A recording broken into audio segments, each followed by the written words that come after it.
This is Classical Ideas with Greg Soden.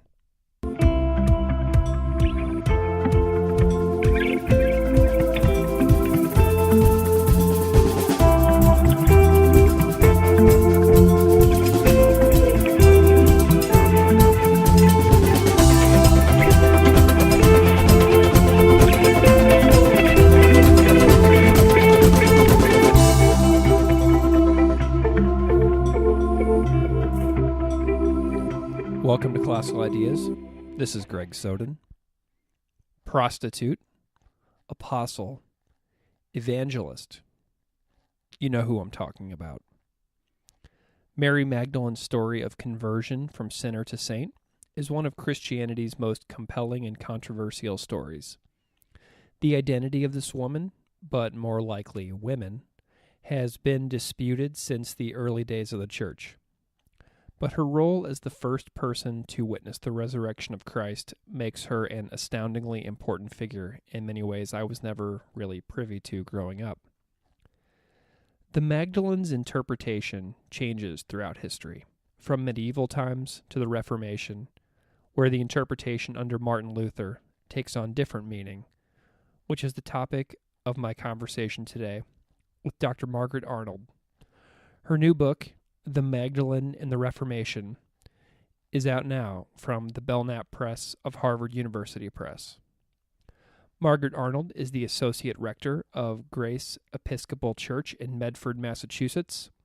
She received her Ph.D. in Religious and Theological Studies from Boston University. Please welcome Dr. Margaret Arnold.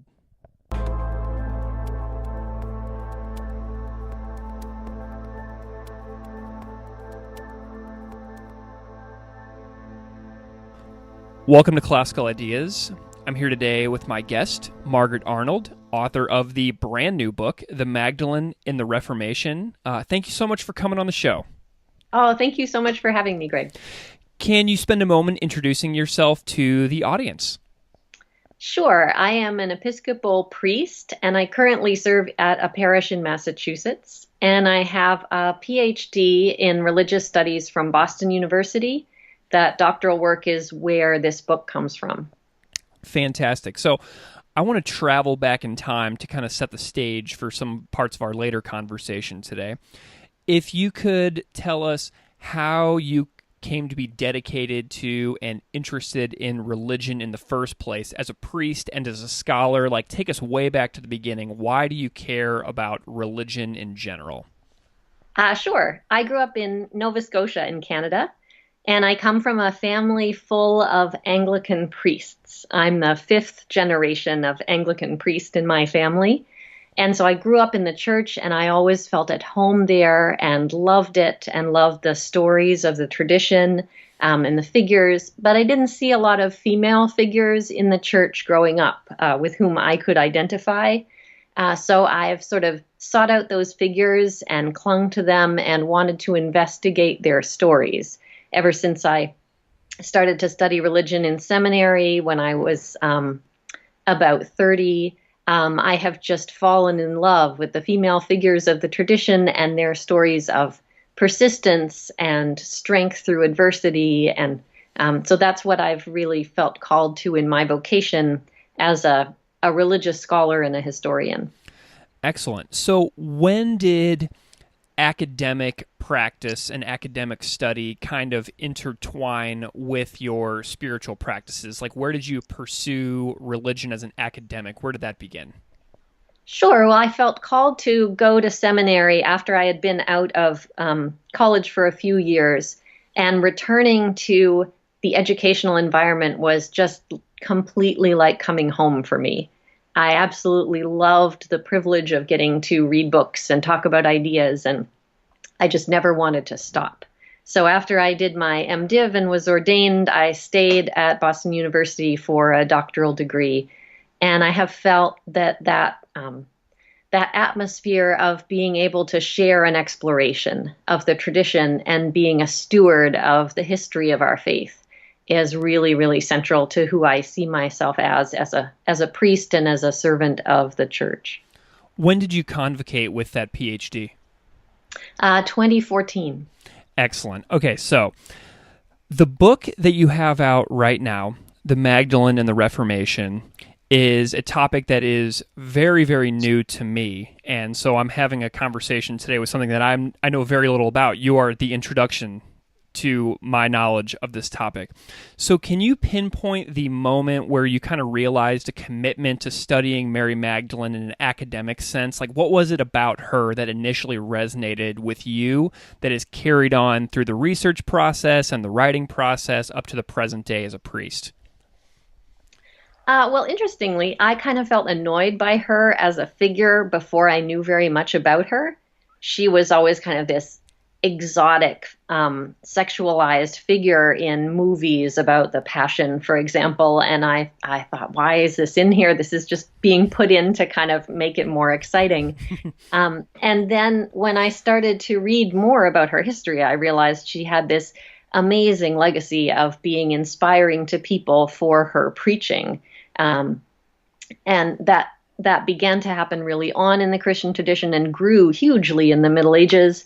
And I just loved the rich background that she has provided for people of all different walks of life in terms of thinking about their own spiritual journey, because she's a person with a history and an interesting life, and yet a person that was so close to Christ and so much involved in his ministry and in his crucifixion and in his resurrection.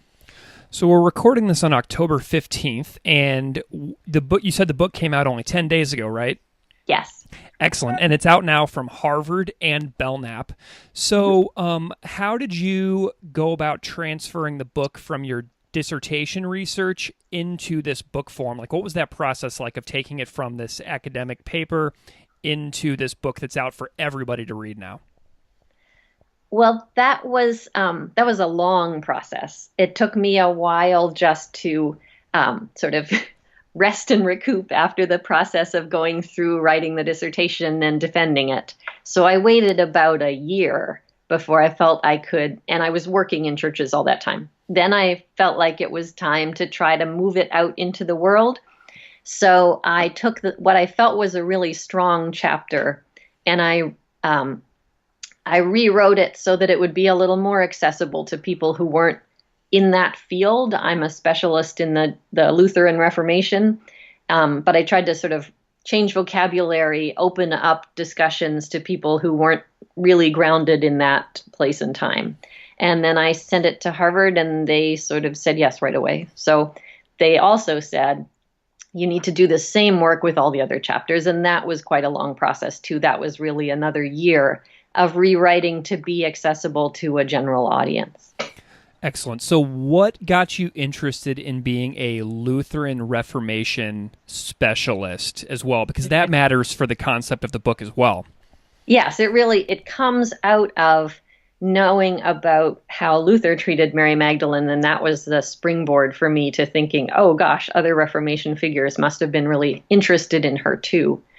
So I had a work-study job in my graduate career at Boston University, helping translate Luther's sermons that had never been translated into English before. Wow. I was working on these sermons that talked about the resurrection narrative in the Gospel of John. And so Luther really goes deeply into this story and elaborates on it. And he talks a lot about Mary Magdalene and how faithful she was to be the first one to witness the resurrection, to go when all the other disciples were afraid to go, to prepare his body and continue to minister to him even after his death. So was that translation work of Luther's scripture and sermon, was that like the beginning of the archival process for researching the book? Yes, definitely. Looking at those sermons started me off. And then I was at the same time doing my reading for doctoral exams. And I was reading a lot about her cult in the Middle Ages. And there are some really great books about that. But all of those books end at the end of the Middle Ages and say, and then the Reformation happened. And of course, as we all know, people in the Reformation and Protestants don't like saints. So they stopped talking about her in those traditions. And having done all this Luther work, I knew that wasn't true for Luther, that he had really celebrated her as a figure. And I knew how influential he was. I knew that if he had talked about her in an innovative way, that all of his followers would have done that, and that all of his opponents would have reacted to it. So I followed up all those trails and found incredible discussions. So what was interesting about your archival process for researching the dissertation and the book? Like, did you travel anywhere? Did you go to any interesting archives? Like, what did you discover, and what was really cool about that process? Well, this question was actually really interesting because the way that archival research works now is so transformed from the way it would have been even 20 years ago. As a mom of young kids, I would have found it really hard to go to Germany and work in a library for several months. But I didn't have to because the libraries, the State Library in Munich in particular, has an enormous online archive of scanned, rare early books. And that was what I was able to use. If I used modern sources to identify what would have been really popular books of sermons at the time, or really influential preachers whose works were published over and over again. And then I just, through this library website, I looked up those original books from the 16th century, and I could just page through them, translate through, and read those sermons and figure out what they had said. Do you have like a whole bunch of like binders in your house of printed out sermons that are annotated heavily? I have a few that are like that, yeah. But many of them I just go, I just have the bookmark on my computer and on my browser, and I just go back to the sermons if I need them. Excellent. So I want to get into the book a little bit. What is the single most important thing that you notice modern Christians not knowing or misunderstanding about Mary Magdalene that is like essential? Like, what is like something that you want everybody to know? Well, I think it's the place where I was when I started, and kind of the place where you are, is not knowing that much about her, just knowing the kind of stereotype of, oh, she's this fallen woman who was hanging around at the edge of Jesus' crowd, and how much history there is of people looking at her story and deriving a sense of comfort, a sense of inspiration, something that propelled them out into the world in ministry. And over and over through the generations, we can find those stories in the tradition. And I just think that it is tragic for them to be lost. So I really wanted to bring those stories back for people and to show how important she'd been, especially in women's spiritual journeys, but in the journeys of a lot of men too.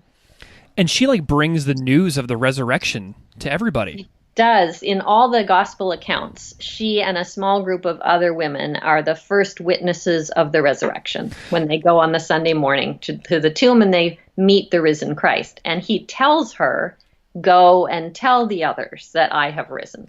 And so that's the first instruction to someone to tell the good news. Mm-hmm. So she gets called the first preacher of the gospel and the apostle to the apostles, because she's the very first apostle of the gospel. Do you see modern Christians around the world as having a firm understanding of that in the stories? No, I think that somehow the other narrative of who she is, the fascinating story of sexual sin, has gotten to be dominant in people's understanding of her. And to a certain extent, that's a successful downplaying of her authority that the church has tried to do over the centuries because of this dangerous possibility that is raised by Christ's telling her to go preach, that lay people could preach, that women could preach, that sinful people could be preachers and ministers in the church. Interesting. Okay, so we're talking about somebody who is a person thousands of years ago, and in the modern age, knowing something like for sure about people who lived thousands of years ago is super challenging. So knowing like quote unquote facts about individual people from thousands of years ago is a real historical challenge. So what are some historical facts that we can mostly safely believe are most likely true about Mary Magdalene? There is very little. The record of her in the scriptures is really small. There's a woman who was supposed to be associated with the group of followers around Jesus. She's identified by name only twice in the Gospels. She's healed by Jesus from 7 demons and supports him in his ministry. And then she's there at the crucifixion and the resurrection. It doesn't say anything else. And that's part of what begins this whole huge imagined narrative of what the rest of her life must have been, is because from the first centuries of the church, people thought that's not enough. She's so important in being at the crucifixion and at the resurrection that we need to know more about her. So theologians and preachers associated her with some other figures in the scripture, with the sinful woman who washed Christ's feet with her tears and dried them with her hair, and also with Mary of Bethany, the sister of Martha and Lazarus. And so they tried to fill in a backstory for her, because really, historically, what we have in terms of evidence about her is incredibly small. Okay, so let's dive in a little bit to the book. So on page 1, I'm a big fan of titles in chapters, and I really latch onto that, and I always wonder why authors name the chapters what they do. And you called the introduction to the book, quote, "A Woman for All Seasons," which I loved. So for the benefit of the audience, what does this chapter title mean to you? I was trying to convey what a versatile figure she becomes through the Middle Ages. That chapter sets you up with the way that her cult develops through that first 1,000 years or so of the church. With the association of her with these other figures, a whole legend about her life develops, from the fact that she was born into a prosperous family and that she was supposed to have been married to the person who became John the Evangelist. But when he starts to follow Jesus, he leaves her at the altar. And she's so disappointed and angry that she becomes promiscuous. Not really a prostitute in the medieval legend, but just that she lives a very sinful life, until she's one day converted by her sister Martha, kind of talking to her and prodding her to go see Jesus herself. And then she does, and has this great conversion experience and weeps for her sins. And then from that point on, she's a faithful disciple. And then she experiences the crucifixion and the resurrection, but they didn't stop there in the medieval period. They go on to talk about how she moves to the south of France after Jesus' ascension, and she converts the whole population of France with her preaching. And then she, after France becomes Christian, she moves out into the desert in the area around Provence, and she becomes a hermit for the rest of her life.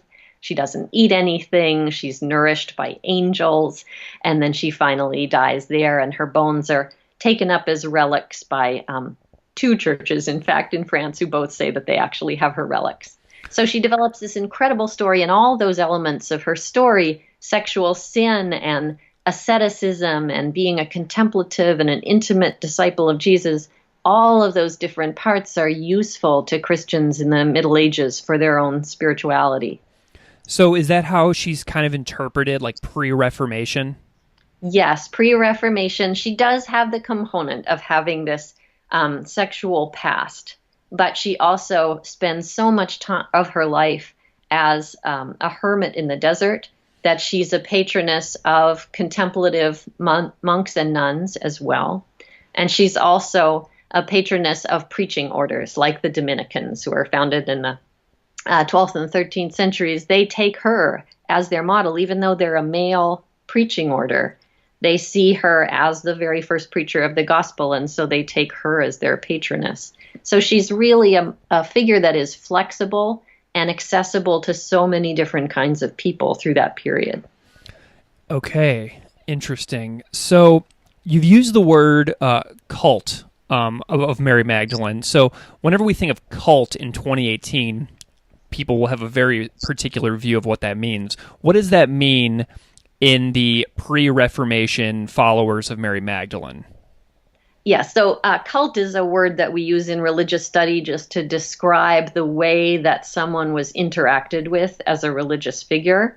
And it can mean all sorts of things, from the ways that people wrote about her, if they were theologians, the kinds of prayers that we have recorded that involve her, the ways that she was incorporated in worship services on her feast day, for example, or around the Holy Week Easter season when she's mentioned in a lot of the texts. Art that was made that featured her, paintings and religious dramas. So it's just all of the religious practice that includes her as a figure is what I mean by cult in this sense. Excellent. Okay, so then we have the Reformation. Enter Martin Luther, who is an essential figure in the book for obvious reasons of the title of the book, De Magdalene in the Reformation, Yes. which is Martin Luther's doing. So how does Martin Luther shape the way we come to presently view the Magdalene? So he takes her up in much the same way that the Dominican order had done as a model for preachers. He sees her as being an example of faithfulness to Christ above and beyond what the male disciples were doing at the time. She's really present at this pivotal moment of the resurrection, and therefore she receives the message and is told to carry it to the others, and she does. And so he holds her up as a model for preachers to follow, but also all Christians to follow. And then his followers, who also preach and write books and are very influential, they start to look at this question of, well, if Christ put a woman to use, a lay person, in this capacity as preacher of the gospel, then can't lay people, and maybe even women, preach the gospel, especially in the case of need, when there isn't a local pastor who's doing the job, who's preaching the kind of gospel that the community needs? Could a woman step forward and do that? Could a lay person? And they agree in these early 16th century sermons that yes, they could. This is a profound observation of gender and gender studies as well, isn't it? Yes, definitely. It raises huge questions of the implications of our gender for the ways that we can respond to God's call. One of the big discussions that was alive at the time of the Reformation was whether there is a spiritual equality of all people before God, even though there might still be social inequalities. The reformers, like Luther, were not political radicals. They didn't want to change the way that society was structured. They wanted marriage and the family and the church and civil society to run in the same way it always had. But they did have a revolutionary idea about spiritual equality that was different. Medieval ideas about the way that women and men were made and the ways that they could access God had said that they were fundamentally different, that women were flawed men and that they couldn't relate to God in the same way, that they could relate to God in other ways, and that was great. But reformers really came forward with this idea that there is a spiritual equality of all people before God. No one's capable of a sort of a spiritual elite kind of achievement of intimacy with God more than any other person. Okay, so Luther weaves together something that you call her composite identity. Yes. What is the composite identity that Luther weaves together of the Magdalene? So this is actually a medieval identity that he just continues. It starts with Pope Gregory the Great around the year 600, and he's one of these early theologians trying to build a backstory for Mary Magdalene. So he is the first one who says, I think she was actually that same sinful woman from Gospel of Luke chapter 7 who's coming and weeping and washing Jesus' feet. And I think she was actually also the sister of Martha and Lazarus. And from that point, everyone pretty much accepts that identity of her, and Luther does too. Right around Luther's time, humanist scholars are looking back at original documents and retranslating the earliest manuscripts they can find of the Gospels and saying, oh, all these women don't have the name Mary Magdalene. They're probably different women.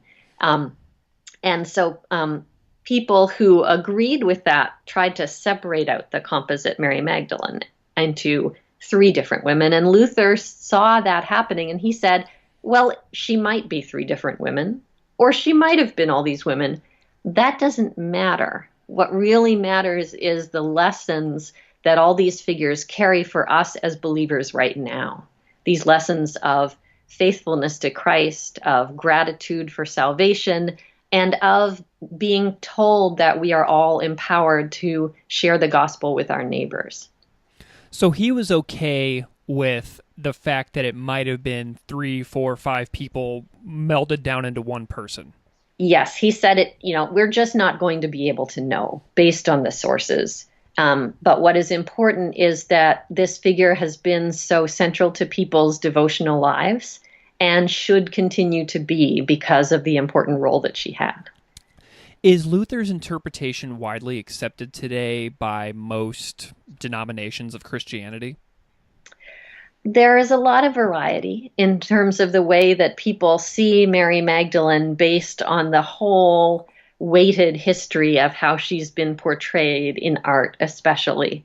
So that the Catholic Church actually accepted the idea that Mary Magdalene probably was a bunch of different women put together in the mid-19th century. And they agreed to that there wasn't any possibility of knowing for sure. And they continue to celebrate in their theology and in their worship. They do continue to celebrate her as the preacher of the resurrection. So there's been much more consensus in more recent centuries that her preaching role is really important, and that everything that was talked about in terms of her sexual history was a construct, a later construct. Everyone agrees about that in theory. But the result of the centuries of artistic and devotional production around her as a sexual sinner has been that that's what people remember about her still. Mm-hmm. Sex sells. Yes, exactly.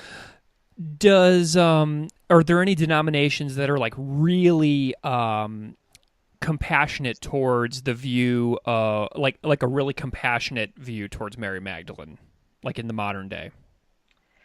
I would say that especially in the sort of late 19th century first wave of feminism, that there was a great embrace of her by American feminists and especially by American women Baptists who were looking for a model of preaching that would be more, that would open up the preaching vocation to different people, including women and women of color. And so in the conclusion of the book, I look at a few of those voices.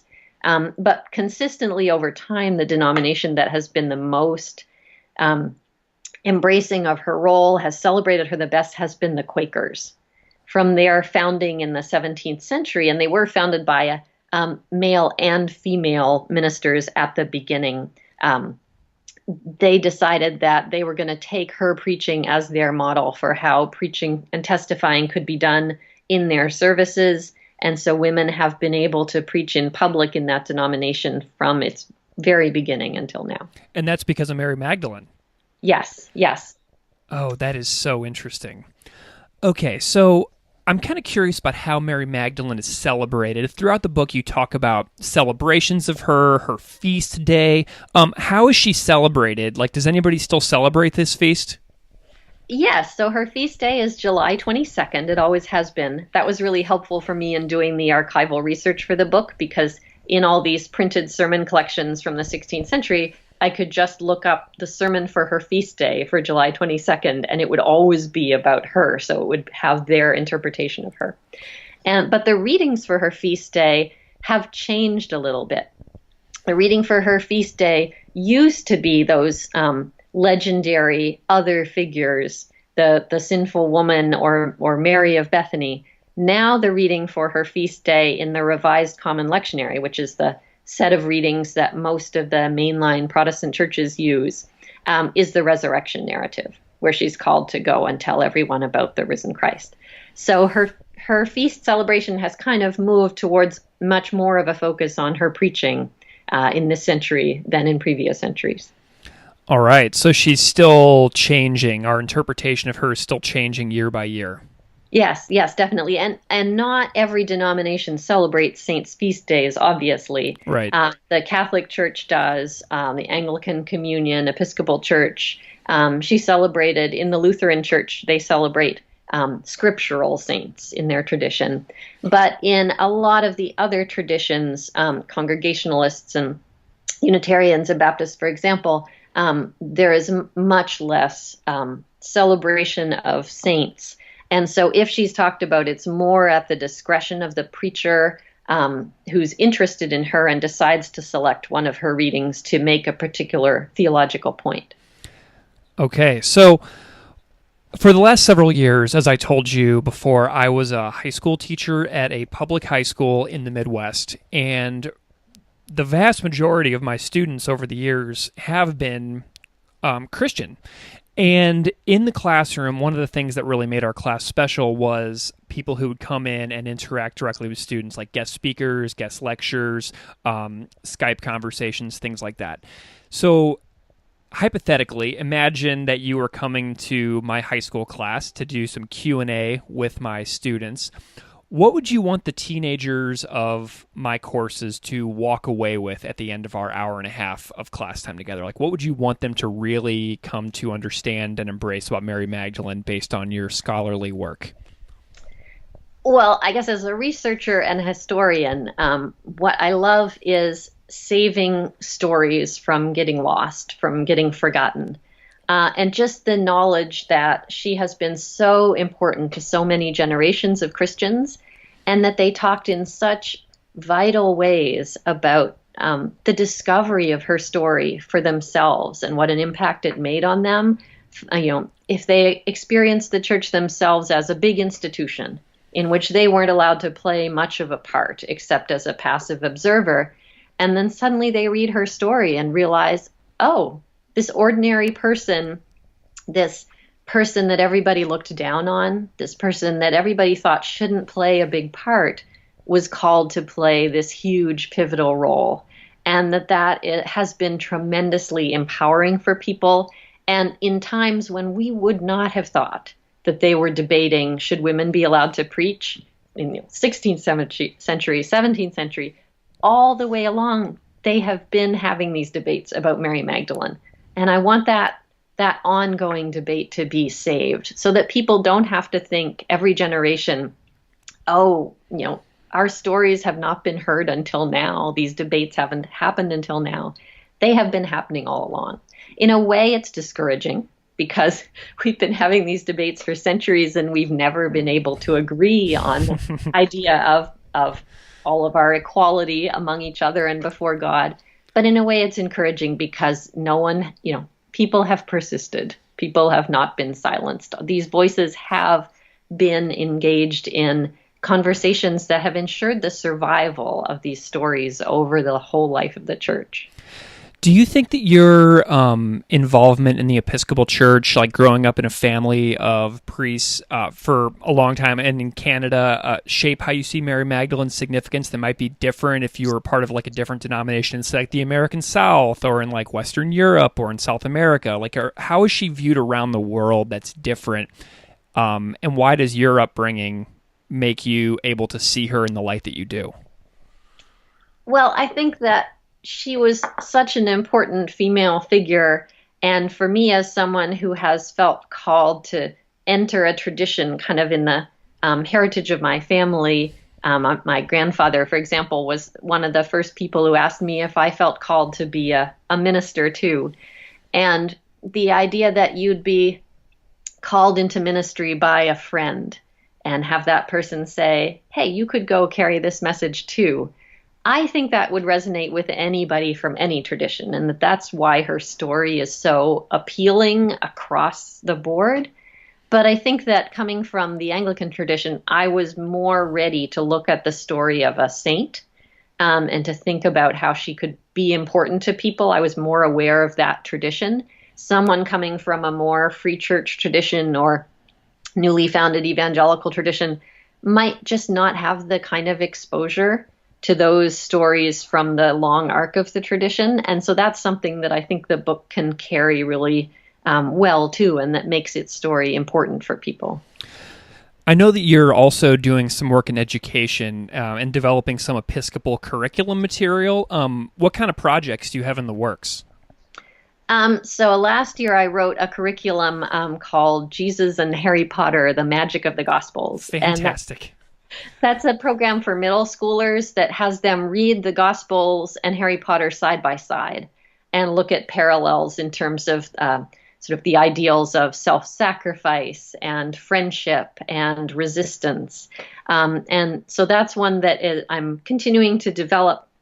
And I'm hoping over the longer term to turn it into a program that covers middle school and high school too. And that is sort of a great books curriculum, looking at the Gospels alongside great works of young adult literature, The Lord of the Rings and the Narnia series, the Madeleine L'Engle books, maybe Cassandra Clare from more modern offerings, and that really draws kids in to see how these large debates about good versus evil and how you serve the community and who you are before God can be viewed as part of a dialogue that we're all having all the time through history and now.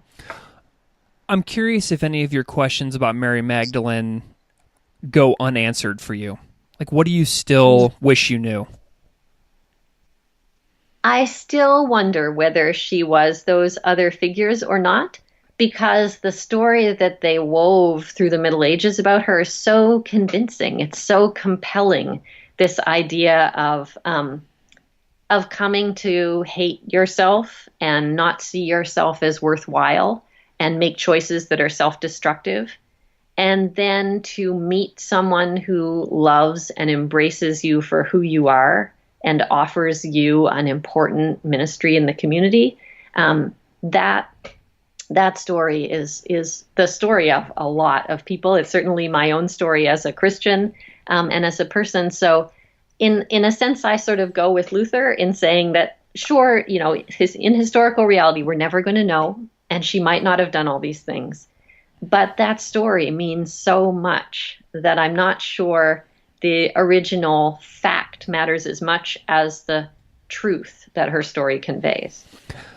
Well, Maggie, talking to you today has been extremely beneficial for my own understanding of the text. To put your voice in the story, for me, has been really helpful. I'm curious if you can share where you might do some writing, if you have a website. How can people get in touch if they want to know more? If they want to know more about this, the Harvard Press website has the list of events where I'm talking about the book. I'm going to be at the Harvard Coop on October 22nd, giving a talk and signing books. And then I'll be at Tufts University in Medford, Massachusetts in the spring, visiting some of their religion and history classes and talking more about the impact of these debates that happened around her in the 16th century for women and for people's understanding of gender in the church going forward. Excellent. Well, Margaret Arnold, the book is The Magdalene and the Reformation, out now from Harvard and Belknap. I appreciate your time today. This has been a lot of fun for me. Thank you so much. Thank you so much, Greg. It's been awesome. Classical Ideas is produced by me, Greg Soden. Music on Classical Ideas is performed and composed by Derek Strybig. You can find his music at www.wearewarmmusic.com. If you would like to support this show, please subscribe or leaving a rating in iTunes, Stitcher, iHeartRadio, or anywhere you get your podcasts. Thanks for listening.